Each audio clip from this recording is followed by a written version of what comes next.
High students, আজ আমি class 5-এর লেসন 2-এর এ ফিট অন ফিট পড়াবো।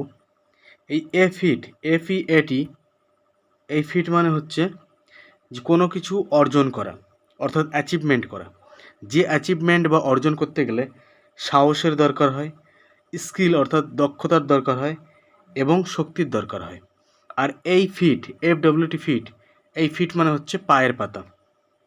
ফুট মানে পায়ের পাতা আর ফিট মানে পায়ের পাতাগুলি, অর্থাৎ একের বেশি পায়ের পাতা। অর্থাৎ এ ফিট অন ফিট মানে হচ্ছে পায়ে হেঁটে অর্জন করা, অর্থাৎ বোঝাতে যাচ্ছে যে পায়ে হেঁটে কোনো কিছুর সাফল্য লাভ করা। যাই হোক, চলো শুরু করি। দেখো, এই লেটস বিগিন দিয়ে এখানে 3টে কোশ্চেন দিয়েছে। একটা হচ্ছে what do you see in the picture, তুমি ছবিতে কি দেখতে পাচ্ছ। তারপরে কোশ্চেনে দিয়েছে যে which is the highest mountain peak in the world, কোনটি বিশ্বের সবথেকে উঁচুতম পর্বত শৃঙ্গ। লাস্টের কোশ্চেন হলো ওয়ার ইজ ইট লোকেটেড, এটি কোথায় অবস্থিত। তো যাই হোক, এই 3টে কোশ্চেন গল্পটা পড়লেই আমরা বুঝতে পারবো, তাই না? চলো তাহলে পড়ি। লেটস রিড, চলো পড়ি। Edmund Hillary and Tenzing Norgay were part of the British expedition to Mount Everest in 1953। Edmund Hillary এবং তেনজিং নোরগে ছিলেন ব্রিটিশদের মাউন্ট এভারেস্ট অভিযানের অংশ, যেটা হয়েছিল 1953 সালে। Colonel John Hunt led the expedition, colonel John Hunt এই অভিযানের নেতৃত্ব দিয়েছিলেন। হান্ট বলতে এই colonel John Hunt selected a team of people, Hunt একটি টিম তৈরি করেছিলেন কিছু মানুষকে নিয়ে। All of whom were experienced climbers, যারা ছিল প্রত্যেকেই অভিজ্ঞ পর্বত আরোহণকারী। Edmund Hillary a climber from New Zealand, মানে এডমন্ড হিলারি কোথা থেকে ছিলেন? নিউজিল্যান্ড থেকে। And Tenzing Norgay a Sherpa from India, Sherpa তাদেরকে বলা হয় যারা নেপাল এবং তিব্বতের এইসব এলাকায় যারা বসবাস করে এবং পর্বত আরোহণে অর্থাৎ পর্বতে ওঠার দিক থেকে এরা খুব মানে দক্ষ হয়, এদেরকে বলা হয় শেরপা। তা এই তেনজিং নোরগে ছিলেন একজন Sherpa. Were among the 11 chosen climbers, এই 11 জন যে পর্বত আরোহণকারী বেছে নেওয়া হয়েছিল তাদের মধ্যে থেকে এডমন্ড হিলারি ছিলেন নিউজিল্যান্ড থেকে এবং তেনজিং নোরগে ছিলেন ভারতবর্ষ থেকে। আচ্ছা, পরে শুরু করা যাক। আফটার মান্থস অফ প্ল্যানিং, মানে মাসের পর মাস প্ল্যানিং করার পর, অর্থাৎ পরিকল্পনা করার পর, দেখো মান্থের পরে এস আছে, অর্থাৎ মাসের পর মাস প্ল্যানিং করার পরে অর্থাৎ পরিকল্পনা করার পরে the team began to climb, এই যে দল এরা শুরু করেছিল ক্লাইম্ব অর্থাৎ আরোহণ করা, অর্থাৎ পর্বতে ওঠা শুরু করেছিল। Out of all climbers on the expedition only 4 would get a chance to make an attempt to reach the summit, মানে যতগুলো আরোহণকারী ছিলেন তাদের মধ্যে 4 জনই চান্স পেয়েছিলেন এই সর্বোচ্চ শিখরে অর্থাৎ সর্বোচ্চ উচ্চতায় পৌঁছানোর, অর্থাৎ এই 4 জনই একমাত্র সর্বোচ্চ উচ্চতায় ওঠার চান্স পেয়েছিলেন, বাদ বাকিরা কিন্তু সেই চান্সটা পাননি। হান্ট দ্য টিম লিডার, এই হান্ট ছিলেন team leader, selected 2 teams of climbers, যে দুটো দল তৈরি করেছিল আরোহণকারীদের নিয়ে। দ্য ফার্স্ট টিম, প্রথম দলে ইনক্লুডেড টম বার্দিলন ছিলেন অ্যান্ড চার্লস ইভেন্স, এবং চার্লস ইভেন্স ছিলেন, এই দুজন ছিলেন প্রথম টিমে অর্থাৎ প্রথম দলে। While Edmund Hillary and Tenzing Norgay made up the second team, এবং দ্বিতীয় যে টিম ছিল, দ্বিতীয় যে দল ছিল, সেই দলে ছিল এডমন্ড হিলারি এবং Tenzing Norgay.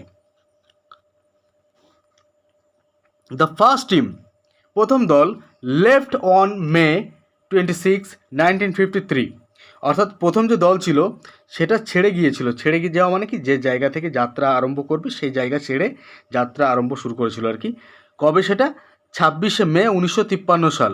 To reach the summit of Mount Everest, অর্থাৎ প্রথম দলটি 26শে মে 1953 সালে মাউন্ট এভারেস্টের সর্বোচ্চ উচ্চতায় পৌঁছাবার জন্য যাত্রা শুরু করেছিল তারা ওই জায়গা ছেড়ে। ওই জায়গা মানে যে জায়গায় তারা এতদিন ছিল সেই জায়গা থেকে ছেড়ে তারা মাউন্ট এভারেস্টের দিকে রওনা শুরু করেছিল।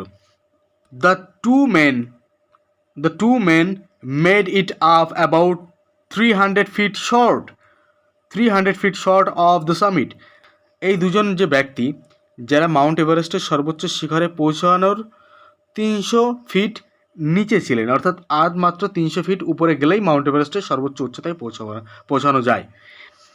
Still the highest any human being had yet reached. তা সত্ত্বেও মানে বোঝাতে যাচ্ছে যে এই পর্যন্ত আজ পর্যন্ত কোনো হিউম্যান বিং অর্থাৎ মানুষ পৌঁছায়নি, কোনো মানুষ এই পর্যন্তও পৌঁছায়নি, মানে মাত্র আর 300 ফিট উচ্চতায় গেলেই মাউন্ট এভারেস্টের সর্বোচ্চ শিখরে পৌঁছানো যায়, সর্বোচ্চ উচ্চতায় পৌঁছানো যায়। তা এই যে তারা 300 ফিট উঠতে পারছে না কোনো কারণে, এই পর্যন্তই কোনো মানুষ আজ পর্যন্ত পৌঁছাতে পারেনি।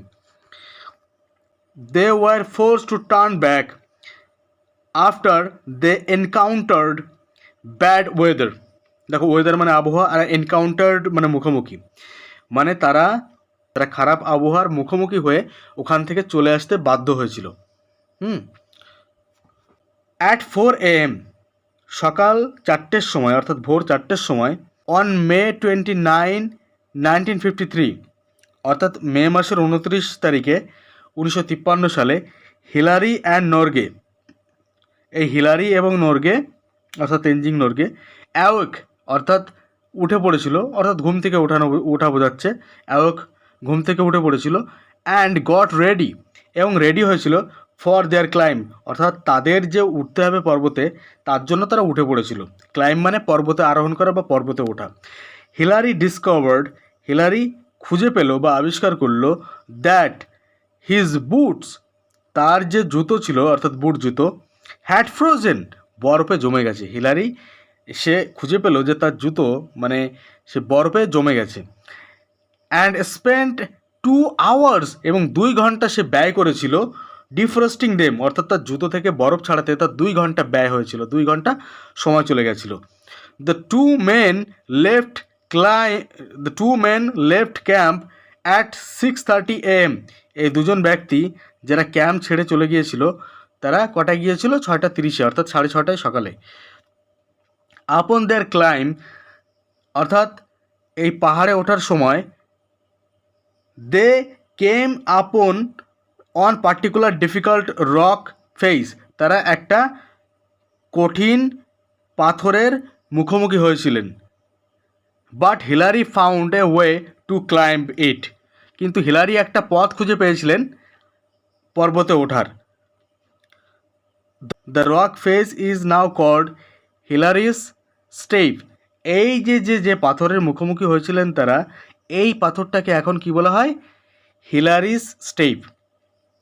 অ্যাট 11:30 AM, সকাল 11:30টায়, Hillary and Norgay reached the summit. Hillary এবং নরগে তারা এই সর্বোচ্চ শিখরে অফ মাউন্ট এভারেস্টের সর্বোচ্চ শিখরে, অর্থাৎ মাউন্ট এভারেস্টের সর্বোচ্চ উচ্চতায় তারা পৌঁছে গেল। Hillary reached out to shake Norgay's hand. হিলারি হাত বাড়িয়ে দিল হ্যান্ডশেক করার জন্য নরগের সঙ্গে। But Norgay gave him a hug, কিন্তু নরগে তাকে জড়িয়ে ধরেছিল। পরিবর্তে তাকে নরগে জড়িয়ে ধরেছিল।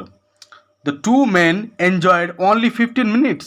এই দুজন ব্যক্তি শুধুমাত্র 15 মিনিটই এনজয় করেছিল, অর্থাৎ উপভোগ করেছিল। At the top of the world, এই বিশ্বের সর্বোচ্চ উচ্চতায় মাত্র 15 মিনিটই তারা উপভোগ করেছিল। কারণ দেয়ার লো অক্সিজেন সাপ্লাই, তাদের লো অক্সিজেন সাপ্লাইয়ের জন্য, অর্থাৎ অক্সিজেনের কম সাপ্লাইয়ের জন্য তারা মাত্র 15 মিনিটই ওই বিশ্বের সর্বোচ্চ উচ্চতায় তারা উপভোগ করেছিল।